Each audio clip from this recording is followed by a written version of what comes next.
Hello, I'm Candice with Success Imagery, and thank you so much for being here today. And what I want to talk about is how to make the image very clear and stabilize it in your mind so that you can keep your goals and what you are trying to imagine front and center.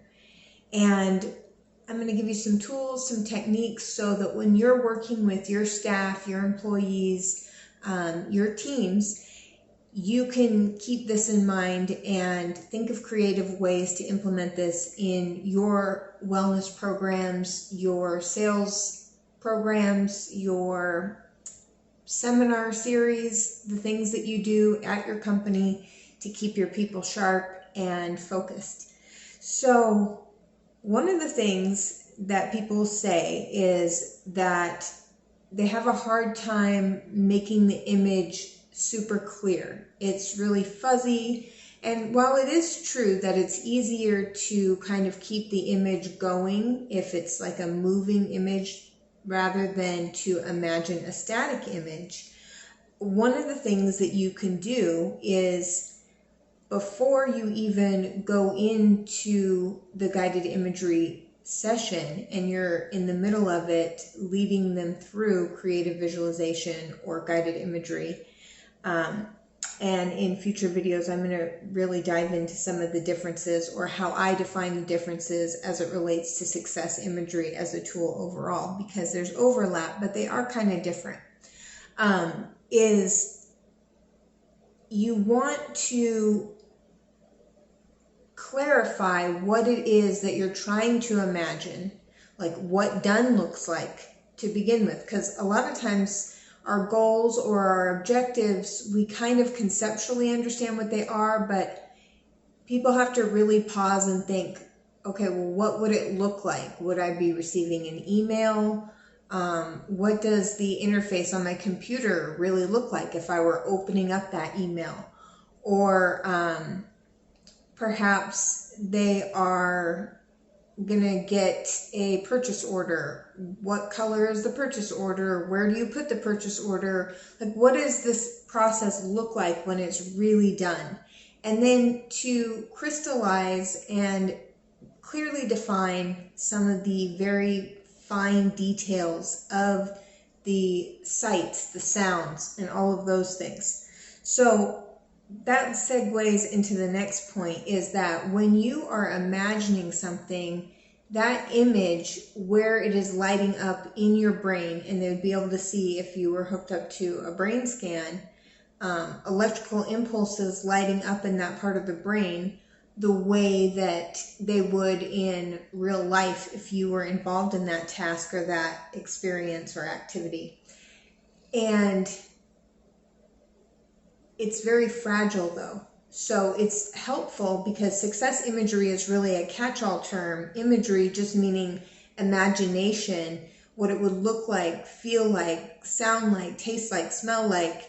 And there are a couple other senses that I include in the program as well that you can work with to encode information and clear energy and clear, energy, because you would be looking at it through an energy monitoring tool, which is a brain scan. So it lights up in certain parts of the brain. And another thing that you can do is, let's say in real life, if you were going to be looking at your computer, and that's part of what you're visualizing, as you're doing the visualization, have them look directly center if that's where their computer is, or a little bit down or a little bit up.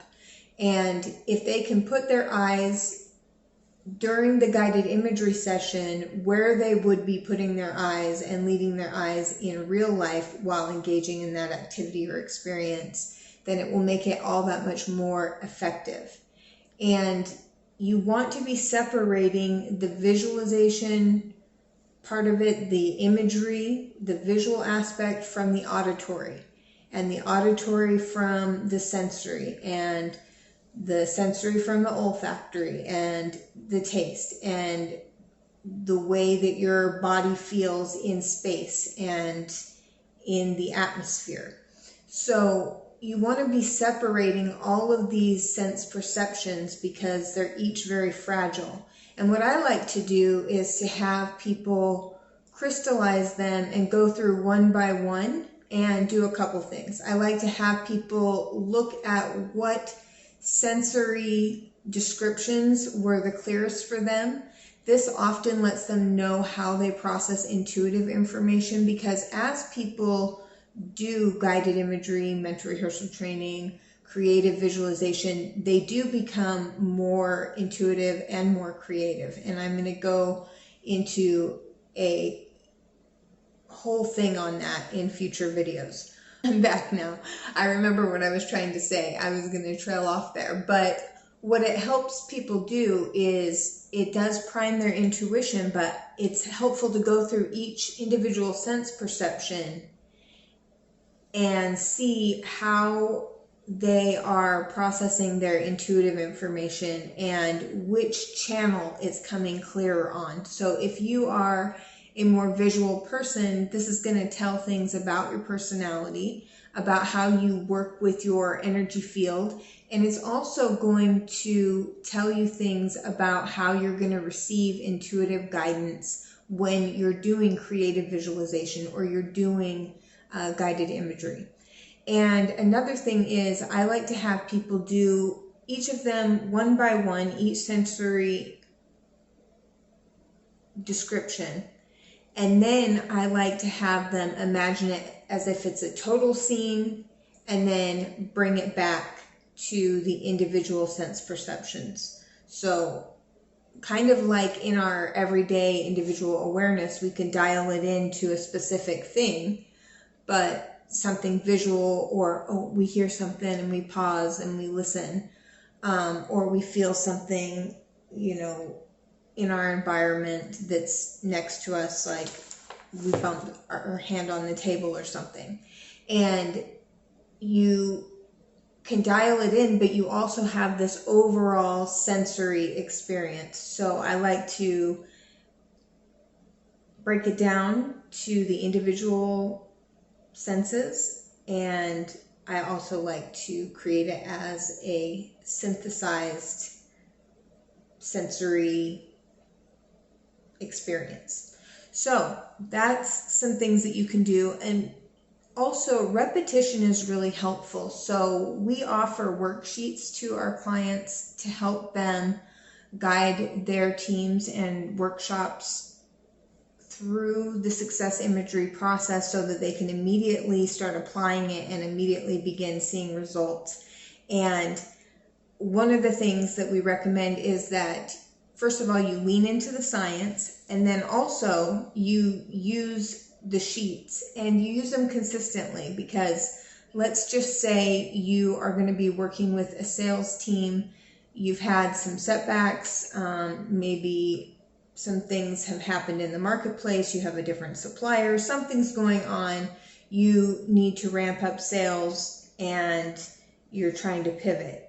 So maybe you fill out the worksheets, you have a very clear end goal so that people aren't trying to run after a moving target, and they get to experience the satisfaction of succeeding.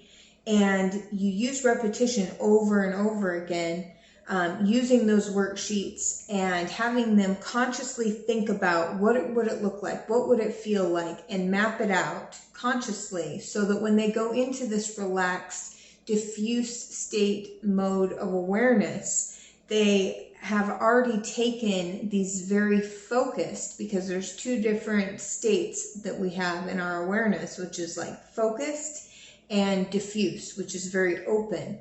And this will help stabilize the image, clarify the image, and it will also help bring back more useful information that's synthesized from these nodes of information that you take into the subtle space. So I hope that that makes sense.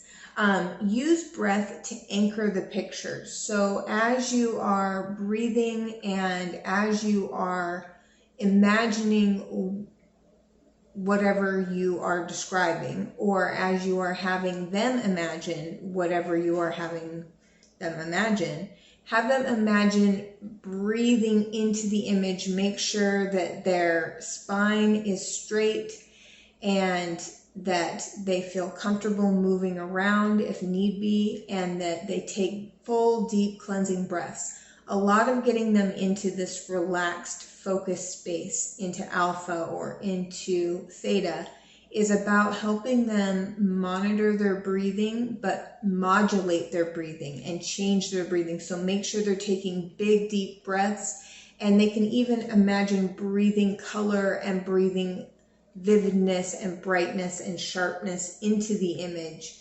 And that's also going to do a couple of things. It's going to stabilize the image in their imagination, because that's really helpful.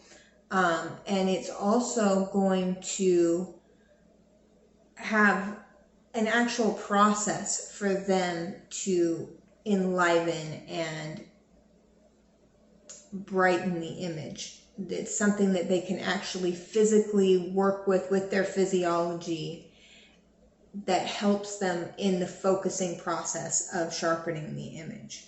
So use a focal point, a color, an object, or a symbol, and hold the image in your mind. So have a specific symbol that represents what you are trying to accomplish or what you are trying to do. Like, for example, I was listening to a bunch of podcasts about phoenixes and the symbol of the phoenix rising from the ashes, and regeneration, and then I heard interact with the symbol, paint the symbol, imagine the symbol, draw the symbol, doodle the symbol, watch some YouTube videos on the symbol of the phoenix and its iconography and where it came from and its mythology through cultures. Interact with the symbol, but then also hold it in your mind very clearly.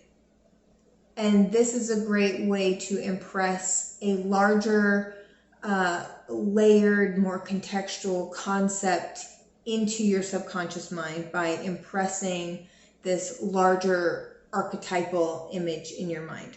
So maybe that's not directly related to stabilizing the image, but it is something that you can do to practice that's fun and that's enjoyable and that's unique to you and your personal goals. And you'll be amazed at how it shows up in movies and in synchronistic ways, and Christmas is around the corner, so people will give you gifts and give you different things, and how it will just start showing up in your environment. So it's something to have fun with. And I would say do a series. So when you work with your teams, have a series that you work on or work through for, let's say, 5 weeks or 6 weeks or a period of time, if you really want to drive this this image, this idea, this concept into their minds, so that they can have this peak performance experience. 7 to 21 days of this practiced image, they say, is what really will encode it very strongly. So you're essentially grabbing the idea of light and supportive energy that exists out here, within here, everywhere, and bringing it into a visual symbol and bringing it into the heart space to support you and help you feel strong, happy, and confident. So it's just to show you that you can just imagine something very simple, like a glowing ball. And this doesn't have to be complicated. It doesn't need to be like you're this meditation teacher and you do this special thing with your voice or anything like that. You just need to be a calm, grounded human being that can help people relax. And I'm going to show you various tools and techniques for doing that and help them imagine happy results. And there's a lot of creative, fun, and interesting ways to do that. And so I'm so excited to be sharing more about this in the future. Oh, one more tool I wanted to talk about use external images like photos and magazines to prime the mind.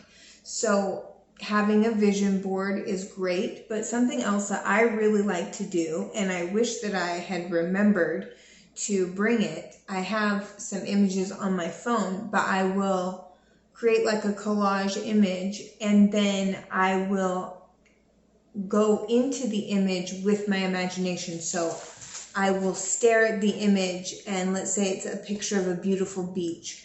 I will imagine myself in the beach. I will quickly, and the key term here is quickly, imagine feeling my feet in the sand, feeling the sun on my face, hearing the waves, hearing the seagulls, hearing the wind blow through the air, smelling the salt in the air, seeing the beautiful light streaming in all around me.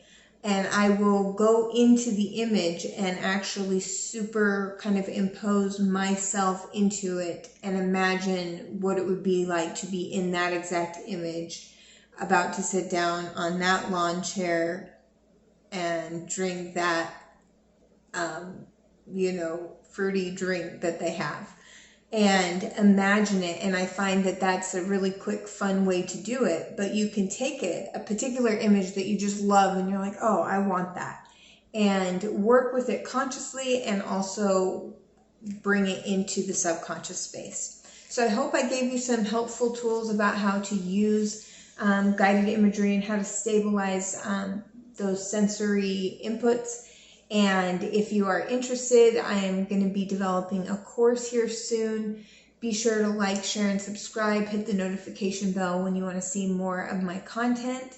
And I will see you in the next video. Take care.